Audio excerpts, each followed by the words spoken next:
আজকে আমার একটা বিরল সুযোগ এসেছে এই দেশের একজন মহান মুক্তিযোদ্ধা যিনি নিজের জীবনকে বাজি রেখে সারা দেশে যখন পাক হানাদার বাহিনী গণহত্যা চালাচ্ছিল সেই সময় স্বাধীনতার ঘোষক শহীদ প্রেসিডেন্ট জিয়াউর রহমানের স্বাধীনতার ঘোষণা শুনে যিনি যুদ্ধে ঝাঁপিয়ে পড়েছিলেন, যিনি সেই সময় সেই বাংলাদেশি সেনাদেরকে সঙ্গে নিয়ে সমস্ত বাধা বিপত্তি উপেক্ষা করে তিনি যুদ্ধে নেমে গিয়েছিলেন।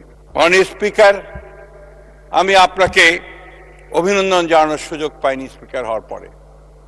আমরা অত্যন্ত গর্ববোধ করি আজকে এই হাউসে, এই পার্লামেন্টে, যে আমাদের স্পিকার আসনে আজকে এমন একজন বসেছেন যিনি আমাদের অস্তিত্বের সঙ্গে, আমাদের সত্তার সঙ্গে, আমাদের চিন্তার সঙ্গে জড়িত হয়ে আছেন। তিনি হচ্ছেন আমাদের বীর মুক্তিযোদ্ধা মেজর হাফিজ। আমি আপনাকে অভিনন্দন জানাতে চাই এই জন্য আরো, যে আপনি হচ্ছেন সেই ব্যক্তি যিনি শুধু যুদ্ধই করেননি, যুদ্ধ করে দেশ স্বাধীন করেছেন, এরপরে বাংলাদেশের রাজনীতিতে যুক্ত হয়ে সাতবার জয়ী হয়ে এই পার্লামেন্টে এসেছেন। আমি আপনাকে অভিনন্দন জানাতে চাই।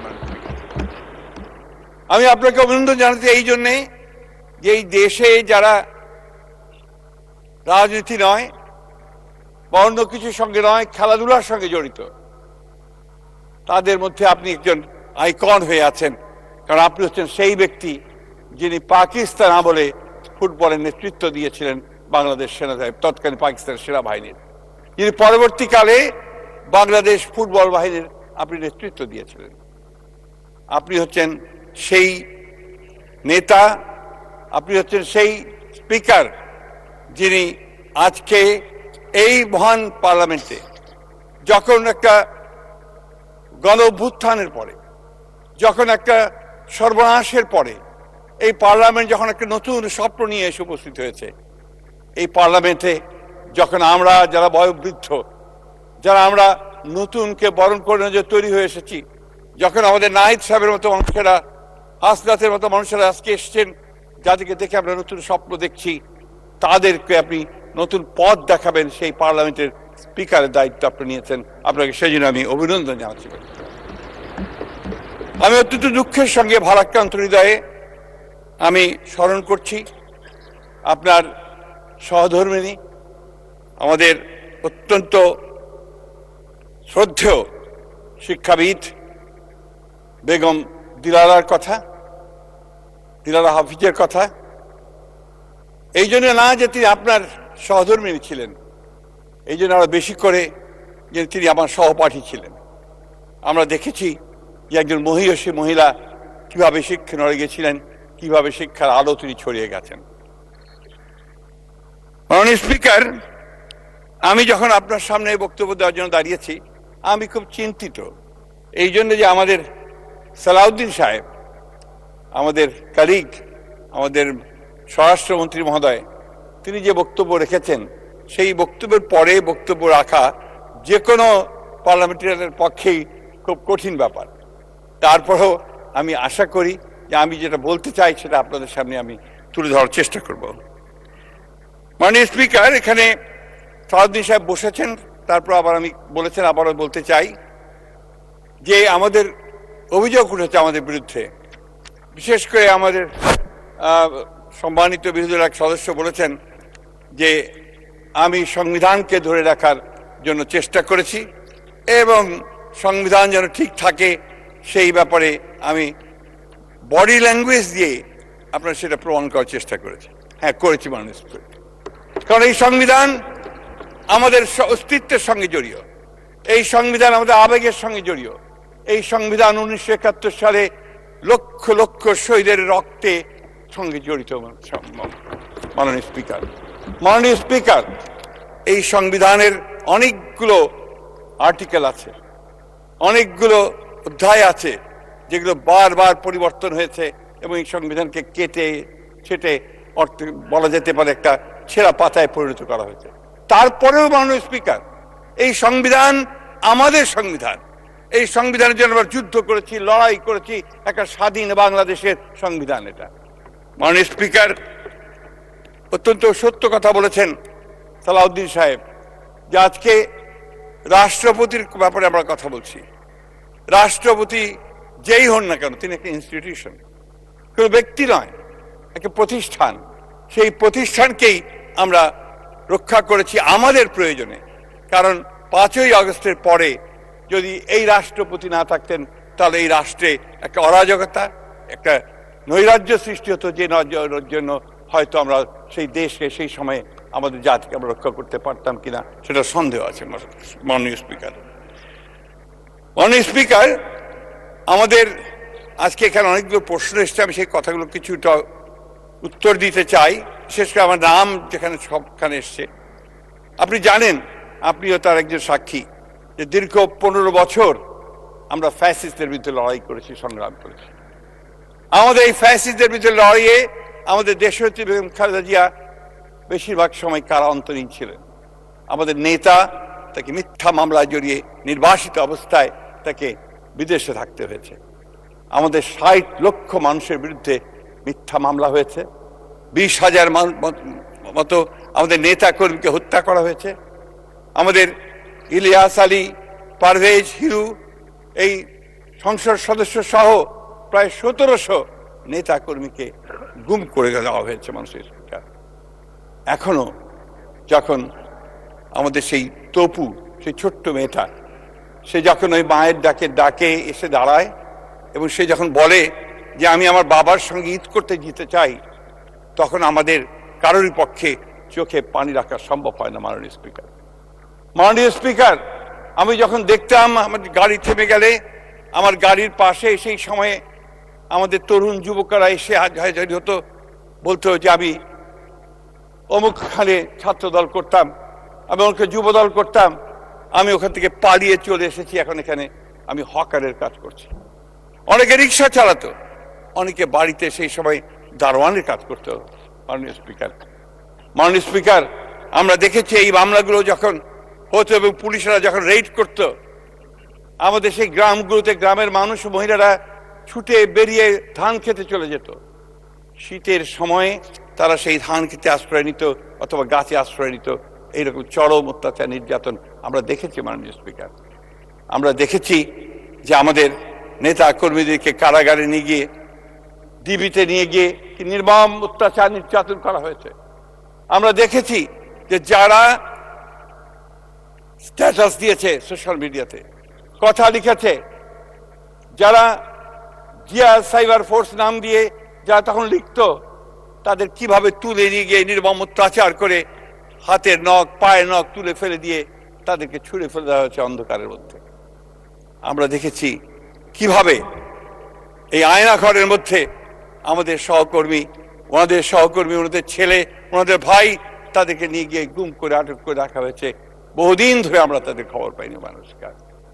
মাননীয় স্পিকার, সেই জন্য একদিকে যেমন ওই 1971 সাল আমাদের চিন্তায়, আমাদের মননে, আমাদের অস্তিত্বে, আমাদের মজ্জায়, ঠিক একইভাবে এই 15 বছরের লম্বা ইতিহাস, ফ্যাসিবাদের বিরুদ্ধে যুদ্ধের ইতিহাস, সংগ্রামের ইতিহাস এবং জুলাইয়ের ছাত্র জনতার অভ্যুত্থান ইতিহাস, এটা আমাদের বুকেই আমরা ধারণ করি। মাননীয় স্পিকার, এটা এই দেশের সব মানুষই ধারণ করে। মাননীয় স্পিকার, কিন্তু যখন এই কথাগুলো, এই বিষয়গুলো নিয়ে কোনো কটাক্ষ করা হয়, তখন তো অবশ্যই মাননীয় স্পিকার আমরাও কষ্ট পাই।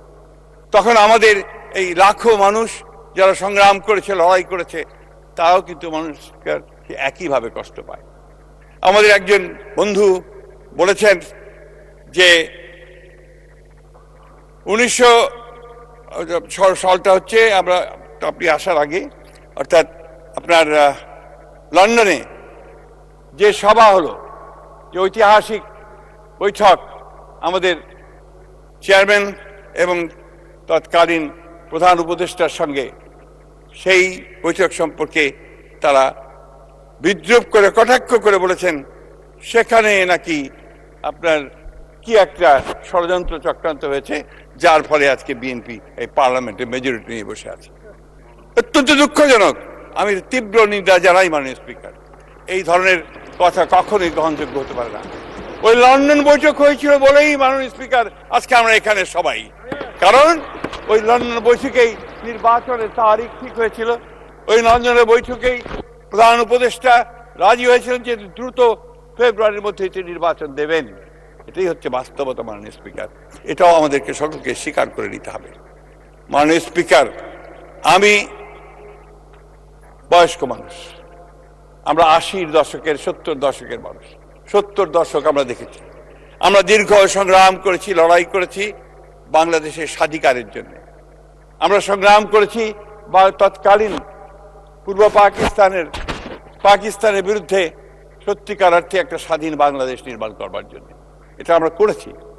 এবং পরবর্তীকালে যখন যুদ্ধ হয়েছে, যুদ্ধ শুরু হওয়ার আগে শহীদ প্রেসিডেন্ট জিয়াউর রহমানের সেই ডাকে যখন মানুষ ঝাঁপিয়ে পড়েছে, তখন সেই যুদ্ধে আমরাও সবাই গিয়ে ঝাঁপিয়ে পড়েছিলাম।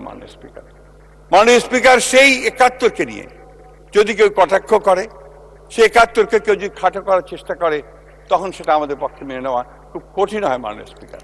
সেই জন্যই আমাদের কলিগ সালাউদ্দিন সাহেব যেটা বলেছেন, 71 নিয়ে কথা আমাদের বলতেই হবে মাননীয় স্পিকার, কারণ এটা আমাদের অস্তিত্ব, এটা আমাদের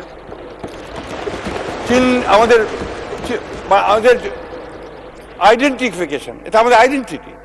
আমি বারবার একই কথা বলছি, একটি কারণ মাননীয় স্পিকার, যে 71 হচ্ছে আমাদের পরিচয়, সেই জন্যই আমরা এই কথা বারবার বলি। মাননীয় স্পিকার, আজকে সংবিধান নিয়ে আমি কোনো বিশেষজ্ঞ নই, সেই সংবিধান নিয়ে কথা বলার দৃশ্যতা আমি দেখাবো না। সালাউদ্দিন সাহেব যা বলেছেন তার বাইরে কথা বলা আমার কিছু নেই। আমি জিনিস আপনাদের সামনে তুলে ধরতে চাই। এই দীর্ঘ সংগ্রামে, ফ্যাসিলিটির সংগ্রামে আমরা আমাদের বন্ধুদের সঙ্গে একসাথে কাজ করেছি। আমি অত্যন্ত কৃতজ্ঞতার সাথে স্মরণ করব যে আমরা সেই সময় যে আন্দোলনগুলো একসাথে করেছি, সেই আন্দোলনগুলোতে আমাদের অনেক নেতা আজকে এখানে আছেন, যাদের সঙ্গে আমরা কাজ করেছি। তাদেরও অনেক ক্ষতি হয়েছে, তাদের অনেকেই চলে গেছেন পৃথিবী ছেড়ে, তাদেরকে হত্যা করা হয়েছে, অনেককে আপনার ক্ষতি করা হয়েছে, এবং তাদেরকেও অনেককে দেশ ছেড়ে চলেও যেতে হয়েছে। মাননীয় স্পিকার, কিন্তু দুর্ভাগ্য আমাদের যে 5ই আগস্টের পরে ওনারা বলছেন যে আমাদের চেহারা বদলে গেছে। আমাদের চেহারা বদলায়নি মাননীয় স্পিকার, চেহারা হঠাৎ করেই তাদের বদলে গেল। হঠাৎ করে মনে হলো যে তারা ক্ষমতায় যাওয়ার জন্য একটা ইঙ্গিত পেয়ে গেছেন এবং ক্ষমতায় যাওয়ার জন্য সবকিছু তৈরি হয়ে গেছে। এবং তখন তারা যে সমস্ত উক্তি এবং যে সমস্ত কথা বলেছেন বিভিন্ন বক্তব্যের মধ্য দিয়ে, এই বক্তব্যগুলো গণতন্ত্রকে সাহায্য করেনি মাননীয় স্পিকার। আজকে যে দূরত্ব, এই দূরত্ব সৃষ্টি হওয়ার সেগুলো একটা কারণ। আপনারা এই নির্বাচনকে অস্বীকার করছেন, আপনারা এই নির্বাচনকে বলছেন যে ইঞ্জিনিয়ারিং করা হয়েছে।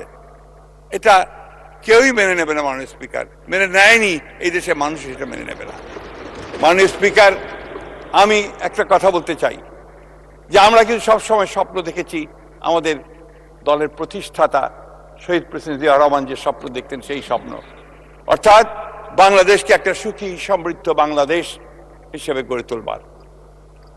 ওনারা যখন সংস্কারের কথা বলেন এবং আমাদেরকে সংস্কার বিরোধী বলে চিহ্নিত করবার চেষ্টা করেন, পোস্টার নিয়ে এসেছেন অনেকে এখানে, এই পার্লামেন্টে বলেছেন যে আমরা সংস্কার চাই না। সংস্কার জনক তো আমরাই। শহীদ প্রেসিডেন্ট জিয়া রহমান প্রথম, তিনি একদলীয় শাসন ব্যবস্থা থেকে বহুদলীয় গণতন্ত্রে নিয়ে গিয়েছিলেন। শহীদ প্রেসিডেন্ট জিয়া রহমানই সেদিন বাক স্বাধীনতা দিয়েছিলেন, প্রেস ফ্রিডম দিয়েছিলেন এবং মুক্ত বাজার অর্থনীতি চালু করেছিলেন, এবং বিচার বিভাগের স্বাধীনতাকে তিনি নিশ্চিত করেছিলেন, এবং গণমাধ্যম স্বাধীনতা অবশ্যই দিয়েছিলেন। সেই সঙ্গে দেশনেত্রী বেগম খালেদা জিয়া, যিনি দীর্ঘ 9 বছর রাজপথে সংগ্রাম করেছেন, লড়াই করেছেন গণতন্ত্রের জন্য, আমাদের অধিকার আদায়ের জন্য। সেই সময়ে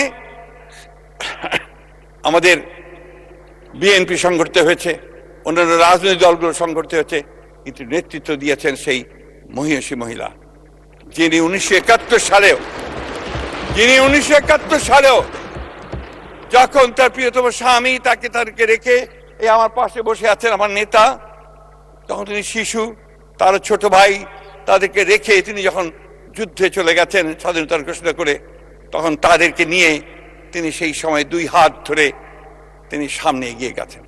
সেই সময়ের একটা কথা বলি, ঘটনা বলি মাননীয় স্পিকার, যে ওই সময়ে যখন আপনার চলে গেলেন, পাক হানাদার বাহিনী যখন বাঙালি সেনাদের কাছ থেকে অস্ত্র নেওয়ার জন্য ছুটে এসেছিল, কোট খুলে দিতে চাবি চেয়েছিল, তখন একজন হাবিলদার ছুটে এসেছিল দেশনেত্রী বেগম খালেদা জিয়ার কাছে তার বাংলায়, যে আমি এখন কি করব, স্যার তো নেই, এখন এই চাবি আমি দেবো কিনা।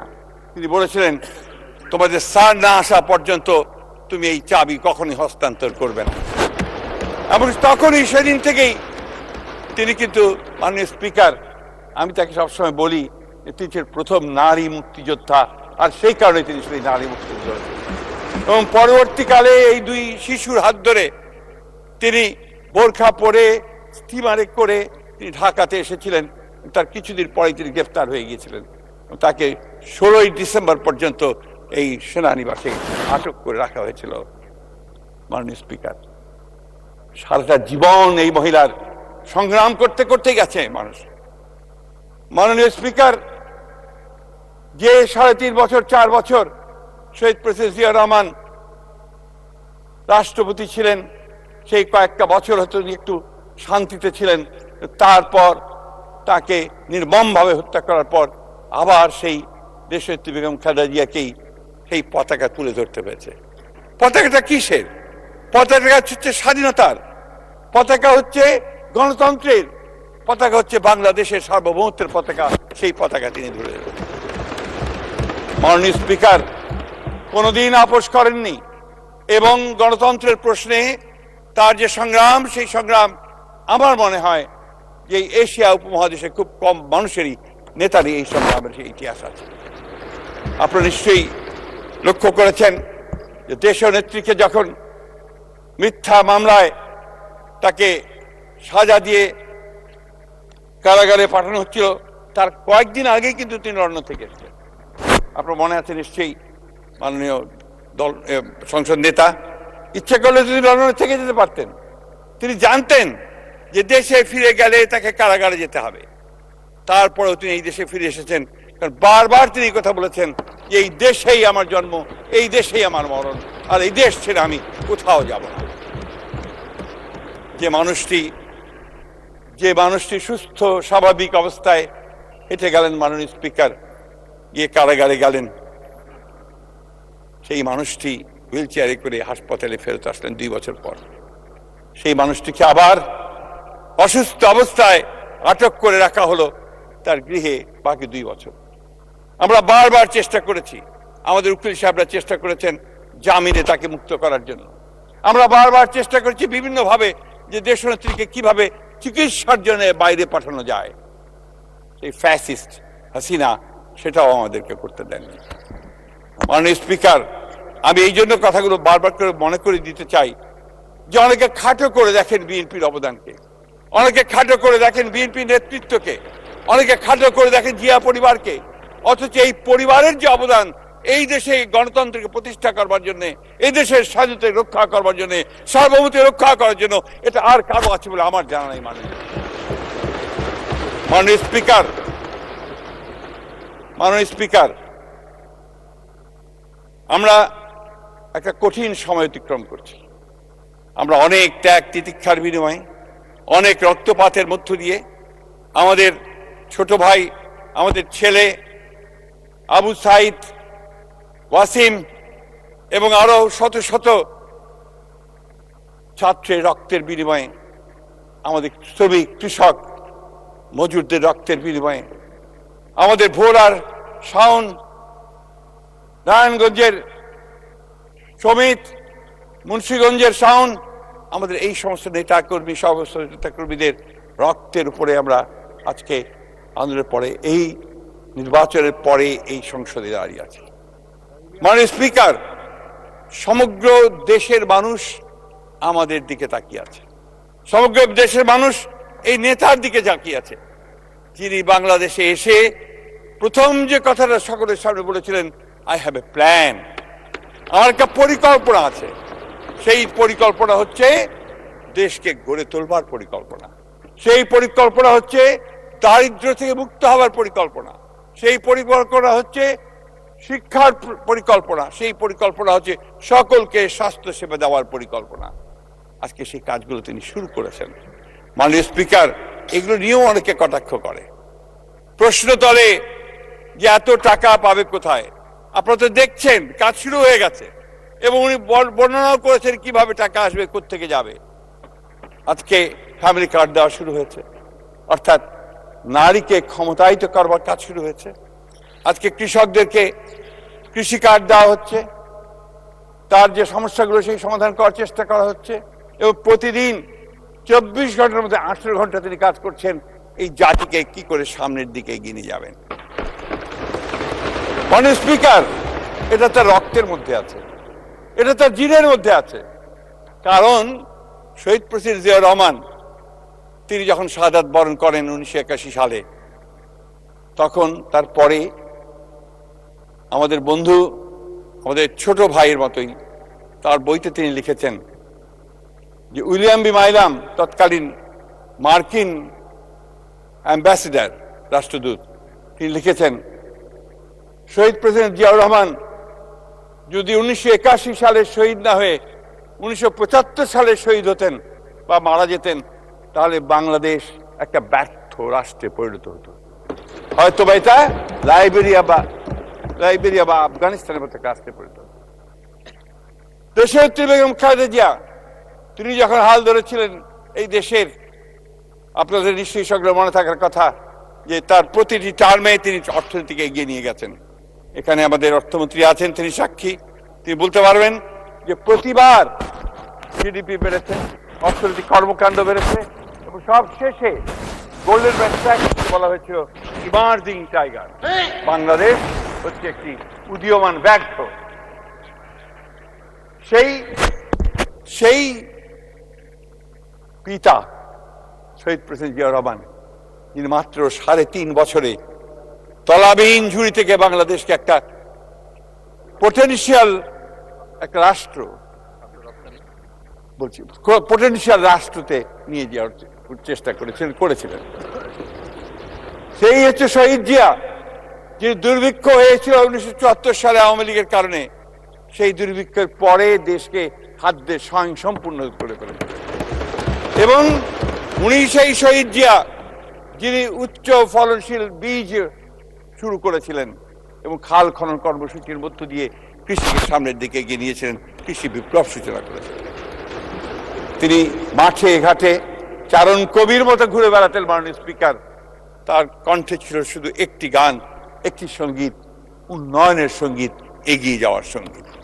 মাননীয় স্পিকার, আমরা আমাদের দেশনেত্রী বেগম খালেদা জিয়ার মধ্যেও সেই একই বাউলের কণ্ঠস্বর শুনেছি, একই চারণ কবির গান শুনেছি।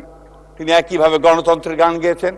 যখন রাষ্ট্র পরিচালনার দায়িত্ব এসছেন নির্বাচনে জিতে, যিনি কোনোদিন কোনো নির্বাচনে পরাজিত হননি, তিনবার প্রধানমন্ত্রী হয়েছেন, তিনিও কি একইভাবে শুধু উন্নয়ন, মানুষের উন্নয়ন, কিভাবে ক্ষমতায়ন হবে নারীদের, কিভাবে আমাদের মেয়েরা লেখাপড়া শিখবে, কিভাবে আমাদের স্বাস্থ্যসেবার উন্নতি হবে, এই কাজগুলো তিনি করে গেছেন। মাননীয় স্পিকার, ব্যক্তিগত সুখ, ব্যক্তিগত আরাম আয়েশের কথা কখনো চিন্তা করেন। শহীদ প্রেসিডেন্ট জিয়াউর রহমান যখন শহীদ হলেন, তখন তার পজিশনে পাওয়া গেল একটা ছেঁড়া সুটকেস। এটা নিয়ে ফ্যাসিস্টরা অনেক বিদ্রুপ করে, কিন্তু সেটাই সত্য ছিল। মাননীয় স্পিকার, ঠিক একইভাবে দেশনেত্রী বেগম খালেদা জিয়া গৃহহীন অবস্থায় ভাড়া বাড়িতে তিনি থাকতেন, তার কোনো বাড়ি ছিল না। মাননীয় স্পিকার, আজকে ঠিক একইভাবে এই তরুণ, এই যুবককে সামনে নিয়ে আমরা এগোচ্ছি একটা সম্ভাবনার একটা প্রতীককে সামনে নিয়ে, যাকে আমরা আশা করি, যাকে আমরা মনে করি যে তিনি বাংলাদেশের পরিবর্তন আনতে পারবেন। মাননীয় স্পিকার, আমরা জানি যে এখন অর্থনীতির অবস্থা খুব খারাপ, আমাদের অর্থমন্ত্রী বলেছেন। আমরা জানি যে এখন দেশে শিক্ষা ব্যবস্থা প্রায় ভেঙে চলে গেছে, এর ইনস্টিটিউশন। মাননীয় মন্ত্রী, আপনি সাম আপ করুন। Take your time. আমি জানি যে আমাদের এই ভঙ্গুর অর্থনীতি, এই ভেঙে যাওয়া রাষ্ট্র কাঠামো, এই সবগুলোকে মেরামত করে সংস্কারের মধ্যে নিয়ে এসে আবার নতুন করে যাত্রা শুরু করা এটা খুব কঠিন কাজ, কিন্তু আমার বিশ্বাস, আমাদের বিশ্বাস, বাংলাদেশের সকল মানুষের বিশ্বাস, এই নেতা তারেক রহমানের পক্ষে সেটা সম্ভব হবে। শুধু তাই নয় বন্ধুগণ, স্পিকার, আমি একটা ছোট্ট ঘটনা বলি আমার বক্তব্য শেষ করব। সেই বক্তব্যটি হচ্ছে 2002 সালে আমি দেশনেত্রী বেগম খালেদা যখন প্রধানমন্ত্রী, তার সঙ্গে সফরে যাওয়ার আমার সুযোগ হয়েছিল। প্রায় 150 সফর সঙ্গী ছিলাম। প্রচণ্ড শীত ছিল। আপনার গ্রেট হলের মধ্যে গার্ড অফ অনার দেওয়া হলো দেশনেত্রী বেগম খালেদা জিয়াকে। তারপর প্রেজেন্টেশন লাইনে আমরা সবাই দাঁড়ালাম। আমার পাশেই ছিলেন আমানুল্লাহ আমান, তার পাশেই ছিলেন আমাদের আজকের প্রধানমন্ত্রী জনাব তারেক রহমান। যখন চীনা প্রধানমন্ত্রীকে সঙ্গে নিয়ে ম্যাডাম প্রত্যেকের সঙ্গে পরিচয় করে দিয়ে যাচ্ছেন, পরিচয় করাতে করাতে যখন ওনার সামনে আসলেন, এসে ম্যাডাম যখন পরিচয় করেন মাই সান তারেক, চীনা প্রধানমন্ত্রী তার দুইটা হাত শক্ত করে তারেক রহমান সাহেবের হাত ধরলেন, ধরে বললেন, carry the flag of your father and mother. মাননীয় স্পিকার, আজকে সেই পতাকা তিনি তুলে ধরেছেন।